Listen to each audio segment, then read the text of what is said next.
I'm Jason Broderick Pierce, and welcome to Engineering Resilience. Now, every engineer knows that feeling.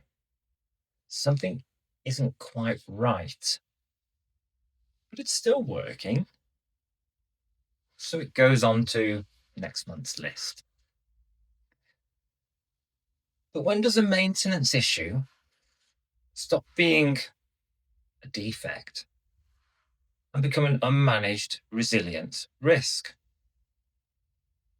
The story I've used this week is the fire at North Hyde Substation that occurred in March last year. This was a 275 kilovolt substation, and all supplies from the site were lost, affecting nearly 67,000 customers and critical services, including Heathrow Airport, which we'll talk about another day.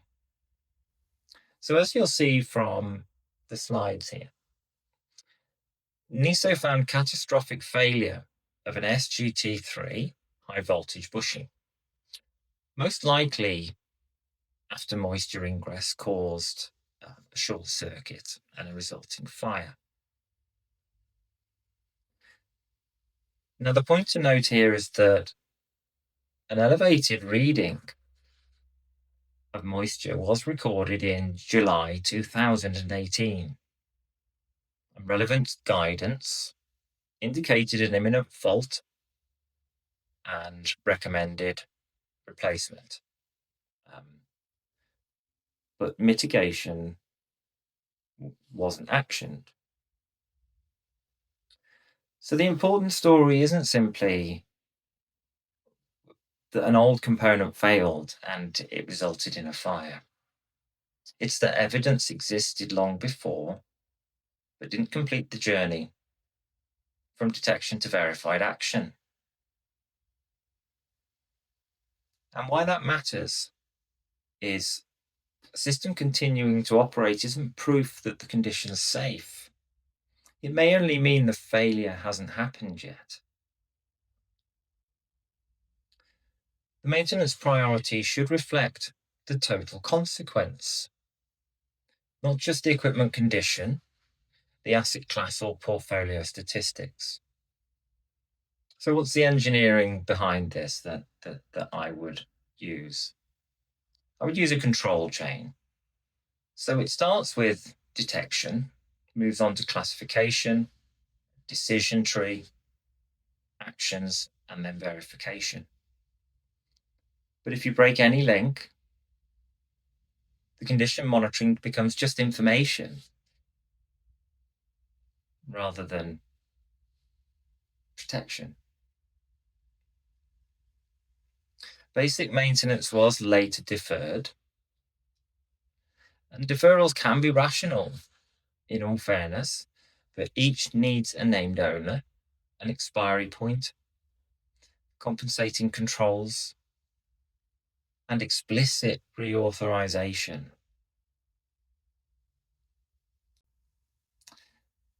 It still works, gradually returns into an accepted condition. And the absence of failure is mistaken for the evidence of safety. Now, North Hyde also exposed a clear interdependency to Heathrow Airport, where one of its lost supply points removed power from enough critical systems to cause shutdown of the airport for 10 to 12 hours while they remedied and reconfigured systems. Now, a 2026 DMV audit, to be fair to NESO, did find generally good practices and maintenance asset management practices, while identifying that at the same time that condition-based work orders lack defined intervals required by dates and clearer thresholds. Exactly the kind of interface that this lesson asks us to examine. So for the bigger picture, this can apply to transformers, fire systems, roofs, any system vulnerable to corrosion, protection relays, rotating equipment, pressure vessels, IT vulnerabilities, any temporary repairs. The principle is that infrastructure rarely fails overnight. More often, it quietly asks for help long before anybody listens. So, to give 3 practical takeaways from today, we need to have a system for escalation. We need to set unambiguous thresholds, urgency, and required by dates for abnormal condition evidence. That then needs to move into control deferrals. So, recording the consequence, the compensating controls, the ownership, the expiry, and the next decision point. And crucially, we must verify its closure.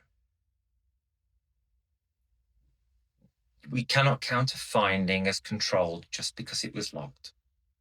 We need to prove the required action happened and actually worked. So, as a closing reflection, I would say the best maintenance cultures don't merely record deterioration, they remain curious, challenge what's become normal, and they close the loop.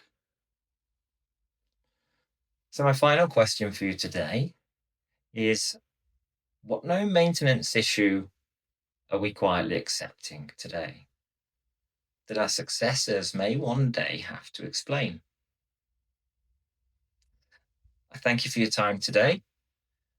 I'm Jason Broderick Pierce, your host for Engineering Resilience.